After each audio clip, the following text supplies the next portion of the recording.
Grabbed by the Ghoulies is one of those games that always seemed interesting, but I never really got around to playing it until now. Grabbed by the Ghoulies is a 3D beat 'em up created by Rare and was the first home console title published by Microsoft after the Microsoft acquisition of Rare in 2002. From what I've seen, the general consensus is that Rare significantly dropped in quality around the time of that deal, and that Banjo-Tooie Maybe Conquers was the last good Rare game. I personally haven't played any Rare games prior to this one, so I'm going into this game as objective as I can be. I played through the game once, and afterwards went for 100% completion by doing all the extra content. Grabbed by the Ghoulies is a story about two pre-adolescents, Cooper and Amber, who stumble into a spooky mansion and bad stuff happens. Oh, and some ghoulies get beaten up. Like previously mentioned, this is a 3D beat 'em up by Rare, and as it says on the box, it was developed by the same team that worked on Banjo-Tooie and such. When the game came out, it was received moderately and was considered a financial failure. One of the big reasons I had such an interest in playing this game was the phenomenal presentation and style the game oozes. Sure, there are numerous games that go for the cartoony look, but the creepy aesthetic and the artistic choice of having no sharp edges really does make it such a unique game to look at. Just compared to another popular original Xbox game that came out around the time, Halo 2.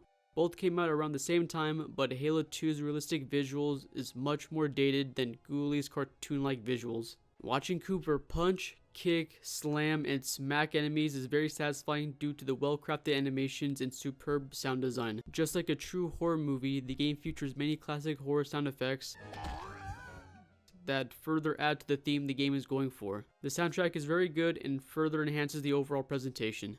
Ghoulies is an arcade-like beat 'em up game that is controlled with both of the analog sticks, similar to how Ape Escape used the two analog sticks. Left stick controls movement, right stick directs punches, the two triggers move the camera left and right, the A button picks up weapons, and B discards them. The controls are rather simple for sure, but the simplicity of the controls works really well for a game like this. Because it is a kid's game, it should be easy for anyone to play, and I feel the game accomplishes that. Attacking will take some time to get used to, since it does feel weird to direct the stick to attack, but after like 20 minutes I was able to get used to it. One negative I can see some people have with the combat is the normal attack speed and how animated and slow it is. It doesn't bother me since I feel it adds to the rock, paper, scissors nature of the game. Fists are great against single targets, but against hordes it would be better to use a weapon. There are different power-ups you can find in the game. These can be found in specific spots in the environment. The cool thing about them is that when they pop out of whatever they're hiding in, they don't disappear if not picked up fast enough. This means you can break an object to spawn a power-up to be used as a last resort later down the road.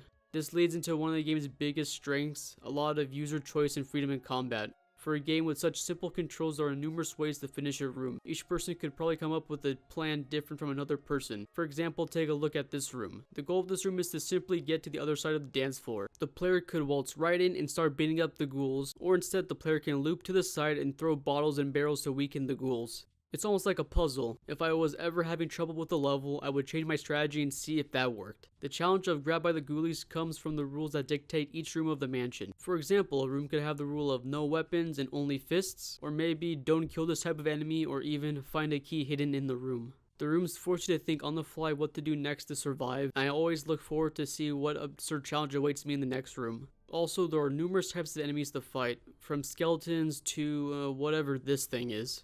The game's simple but complex design really helps make the game never get repetitive to me, as there's always something new and different going on in each room. Alas, this doesn't mean I think the combat is absolutely perfect, as I do have some gripes with it. I hate that it's possible to knock enemies on top of counters in such a position where you can't finish them off, which could result in death. I also hate these shock traps that stop you in your track. There were so many countless times where I died because one of these traps was placed in an annoying spot and it resulted in my death.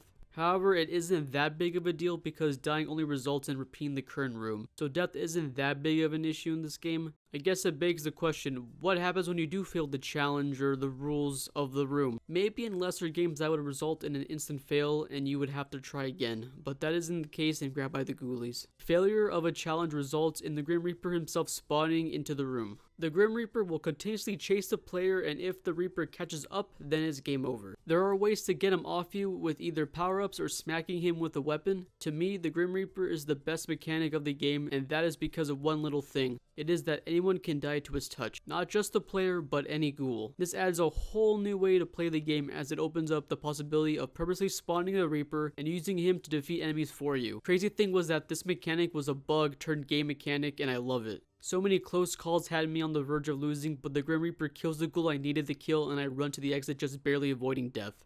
There are some additional things added to the game to increase the playtime and the overall lasting value of the game. Throughout the main game, you can find rare books that are used to unlock post-game challenges. While I can appreciate an item to help me explore a room further, it is kind of annoying to break every single thing in a map in vain just to find the damn book. It would have been better to have something like a tooltip when you enter a level to maybe give the player a hint as to the book's location. A cool thing is that if you do miss the book, you don't have to replay the entire game again. Instead, you can load an individual room with the room selector. The challenges themselves are pretty fun post-game content, but trying to get the platinum rank on some of them is a pain in the ass. And the worst part is that the game doesn't even tell you what score or time is required to earn the platinum medal, just bronze to gold. There's also an EX campaign unlocked by earning a gold or higher in all the challenges. This campaign is where the game gets pretty challenging, as now health is always at 10 and there isn't any power-ups at all. This requires the player to really think outside the box to beat the game, as these two changes make it really hard to finish. But because of the numerous ways there is to beat a room, this isn't an impossible challenge. I'd say going through the EX campaign was some of the most fun I had with the game. My final playtime of the game was about 14 hours, and that includes me 100%ing the game. I very much enjoyed this game, and I'd say it is a must-own for the original Xbox. You can also get it as a part of the Rare Replay collection if you own an Xbox One. If you see anyone say that Rare dropped right after the Microsoft purchase, then most likely they haven't played Grabbed by the Ghoulies. This is my first attempt at a review in this style, and I would appreciate any feedback to help make this show even better. I would also like to know how you feel about Grabbed by the Ghoulies, as I'm really interested to see if this game has its fans or not.